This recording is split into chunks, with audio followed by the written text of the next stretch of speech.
क्या इस ग्लेशियर का नाम है? आपने बोला नेपाल का याला नाम का एक ग्लेशियर है। नेपाल का याला नाम का ग्लेशियर है। देखिए, कई सारे ग्लेशियर को मृत घोषित किया जा चुका है। आपने बोला नेपाल का ग्लेशियर खत्म हो चुका है और 2024 में इसकी पूर्ति भी की जा रही है। इसको स्पष्ट कर दिया है कि हाँ, अब ये ग्लेशियर खत्म हो चुका है। क्या इस ग्लेशियर का नाम है? आपने बोला नेपाल का याला नाम का एक ग्लेशियर है।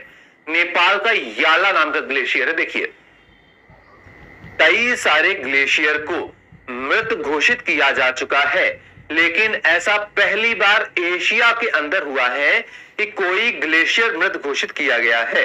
ठीक है, जैसे यहां पर आप देखिए, लोग बकायदा, जैसे आपके परिवार में भी किसी की मृत्यु होगी तो बहुत ज्यादा पूजा अर्चना की जाएगी, है ना।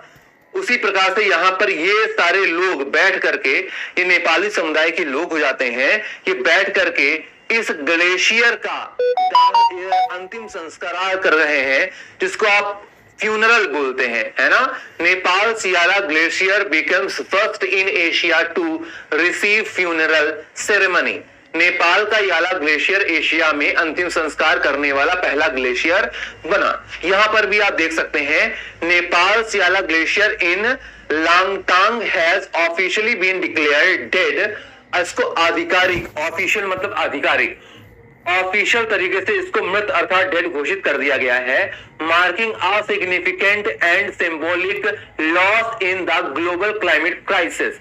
अर्थात यह है ग्लोबल क्लाइमेट क्राइसिस, वैश्विक जलवायु परिवर्तन के दृष्टिकोण से यह एक बहुत बड़ा नुकसान हो जाता है पूरी पृथ्वी को, ऐसा यहां पर देखने को मिल रहा है।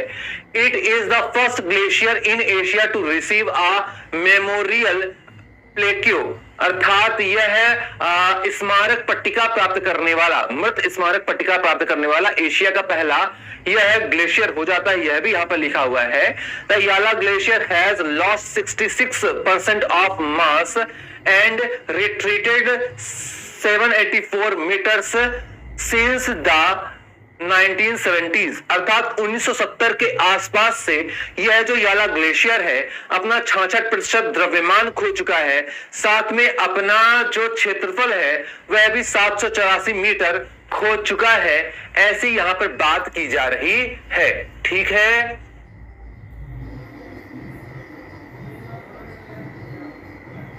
चलिए, इसके अलावा यह जानकारी भी यहां पर लिखी गई है। अगर बात की जाती है विश्व में पहला मृत ग्लेशियर, तो सबसे पहली बार आइसलैंड नाम के देश के अंदर